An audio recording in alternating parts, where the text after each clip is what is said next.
በቅድሚያም ቻናሉን ሰብስክራይብ እንዲሁም ቪዲዮ ላይክ እና ሼር ማድረጋችሁን ፈጽሞ እንዳዘነ ነው። ታሪኩ የሚጀምረው በብራዚል ውስጥ አማዞን በተሰኘ ጫካ ውስጥ ሲሆን ወጣቷ አና አልማዲያ እና ጓደኞቿ ወደ ጀልባው ለመሄድ ይዘጋጃሉ። አናም ጓደኞቿን ትታ በሞት ለመሄድ ትነተናለች። በመሃል ሌሎች ሰዎች መንገዷን እንድትቀይር ያሳምኗታል። ጓደኞቿ እየተከተሏት አናኮንዳው ከውሃ ይወጣና አንዱን ሰው ይይዟል። ከዛም ፊልሙ አንድ ሰውን ያስመለክተናል። ዶግ የሚባል ሰው ሲሆን የሚሰራውም ለአንድ የፎቶ ካምፓኒ ነው። በተለየ ሁኔታ ሲሆን ፎቶዎችን የሚያቀናብረው የዶግ ምርጥ ጓደኛው ደግሞ ሮናልድ ግሪፍ ይባላል። ብዙም ታዋቂ ያልሆነ አክተር ሲሆን ሆኖም ከተሰጠው ሚና ውጪ ለመስራት በመሞከሩ ከስራው ይባረራል። የዶግ ሚስት ማሊ ስትባል ልጃቸው ቻርሊ ይባላል። በቤት የልደት ፓርቲ ስለነበር በጉጉት ይጠብቁት ነበረ። ይህ እውነትም ግሪፍና ሌሎች ጓደኞቹ ይከታተሉት ነበረ። ኬኒ፣ ትሬንት እና ክሌር ሲሞንስ ይባላሉ። ግሪፍ ሁሉንም ሰርፕራይዝ ያደርጋቸው ነበረ።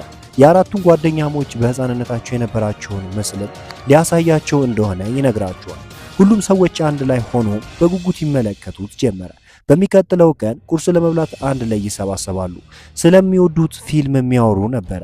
በ1997 ስለነበረው ፊልም አናኮንዳ ስለተሰኘው ፊልም ያወራሉ። ዶግ እና ግሪፍ ዳግም ሊሰሩት ይመኙ ነበረ።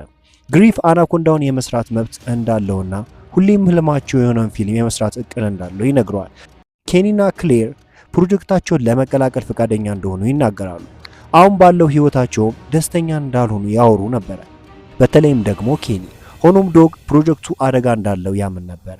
ዶግ በመቀጠልም ከማሊ ጋር ከሁኔታው ጋር ይወያያል። ማሊም በሐሳቡ ትደግፈው ነበር። በመጀመሪያ ግን መጥፎ ነው ብሎ ነበር የሚያምነው። ለቡድኖቹ ያዘጋጀውን ቪዲዮ ከተመለከተ በኋላ በዚህ ህይወቱ መቀጠል እንደሌለበት ራሱን ያሳምናል። ወደ ግሪፍ ጋር በመሄድም ዳግም መስራት እንደሚፈልግ ይነግረዋል። አራቱ ጓደኛሞችም እንዴት አድርገው በጀት እንደሚያጸድቁ ይወያዩ ጀመረ። ብድርም ያመቻቻሉ። ዶግም ስክሪፕት ያዘጋጅ ጀመረ። ወደ ብራዚል በመሄድም ጀልባ ይከራያሉ። የሚመሩትም ደግሞ እባቦችን በሚይዘው ሳንቲያጎ በተባለ ሰው ነው። የመጣውም ከእባቡ ጋር ሲሆን በጉዟቸው ወቅትም አና የተባለች ሰውን ይተዋወቃሉ። ከጓደኞቿ ጆዋና ሌሎች ከእርሷ ጋር ጀልባውን ይቆጣጠሩት ነበር። ቡድኑ በትንሽ በጀት የፊልም ቀረጻ ይጀምራል። ኬኒ ካሜራውን ይቆጣጠራል። ግሪፍና ክሌሪ ሁነቱን ይመሩት ነበር። በመሃል ግን ሁለቱ የፍቅር ግንኙነት ይጀምራሉ። ሁኔታው ግን አሰቃቂ የሚሆነው ግሪፍ እባቡን እጅግ በመፍራት በድንገት እባቡን ወደ ውሃ ይጨምረዋል። እባቡም የጀልባ ሞተር ውስጥ በመግባቱ ብጥስጥሱ ይወጣል። ሳንቲያጎ እጅግ ተበሳጭቶ ነበረ። ግሪፊ ደግሞ ምትክ ሊያገኙ እንደሚገባ ይናገራል። በዛም ምሽት ግሪፊና ሳንቲያጎ ወደ ውሃው ይሄዳሉ። በድንገት ታዲያ ሳንቲያጎ በአናኮንዳው ይወሰዳል። ግሪፊ በጣም ደንግጦ ያመልጥ ነበር። ግሪፊም ወደ ጓደኞቹ ጋር ሄዶ ሳንቲያጎን ሊያፈላልጉት እንደሚገባ ይነግራቸዋል። ወደ ጫካው እያቀኑ ጆዋው የተባለው ሰው ሊያጠቃቸው ይሞክራል። ሆኖም አና መታው ራሱን እንዲስት ታደርገዋለች።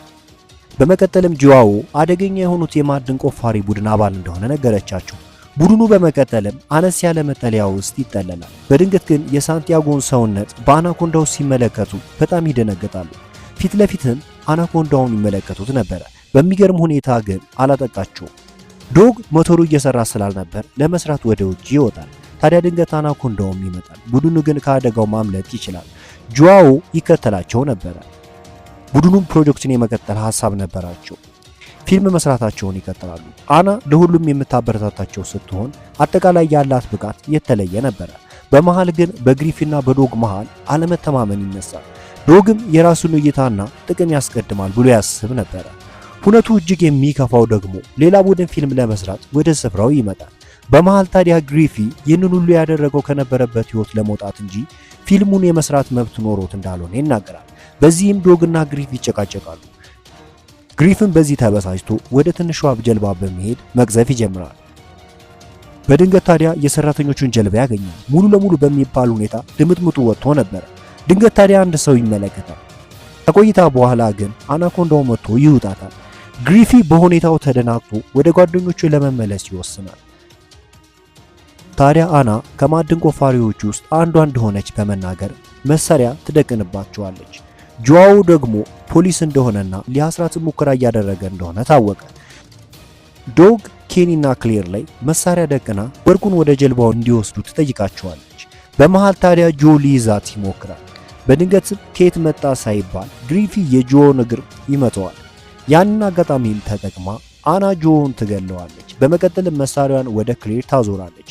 ክሌርም በዚህ እጅግ ልቧ ተሰብሮ ነበረ። ከቆይታ በኋላ ግን መሳሪያዋን ለመንጠቅ ግብ ግብ ይፈጥራሉ። ልክ መሳሪያዋን እንደነጠቀቻት አናኮንዳው ከኋላ መጥቶ አናን ወደ ውሃው በማስገባት ይገላታል። አራቱ የቡድን አባላት በጫካ ውስጥ አመቺ ስፍራ ያፈላልጉ ጀመር። እየተጓዙ እንዳለ ታዲያ ዶግ እግሩ ላይ ሸረሪት ይነክሰዋል። ኬኒም እግሩ ላይ በመሽናት እግሩ እንዳይመረዝ ለማድረግ ይሞክር ነበር። ዶግና ግሪፍ እየታረቁ በነበረበት ወቅት በድንገት ዶግን አናኮንዳው ይውጠዋል። ግሪፍ የጥፋተኝነት ስሜት ተሰምቶት ነበር። ዘንዶ ግን የዶግን አካል ዳግም ይተፋዋል። ቡድኑ የዶግን አካል እንደ ወጥመድ ለመጠቀም ወሰነ። እንደ እድል ሆኖ ታዲያ አናኮንዳው ሳይመጣ ዶግ ይነቃል። በዚህም ዶግ ከቡድኑ ጋር ይቀላቀላል። ሆኖም ግን ዶግ ላይ የነበረው አሳማን አናኮንዳው ይውጧል። በመጨረሻም የማምለጫው መንገድ አናኮንዳውን መግደል እንደሆነ ያውቃሉ። ፊልም ወደሚሰሩበት ቦታም በመሄድ መገናኛቸውን ይጠግኑታል። ለመገናኛ እንዲጠቅማቸው ነበረ። የሆነ ሰው ታዲያ አቅጣጫ ተኳሚ እሳት ይተኩስ ነበረ። አናኮንዳውን ለመግደልም ፈንጂ መጠቀም እንዳለባቸው ተረዱ። ሐሳባቸው ግን አልተሳካም ነበረ። ዘንዶም ይከተላቸው ጀመረ።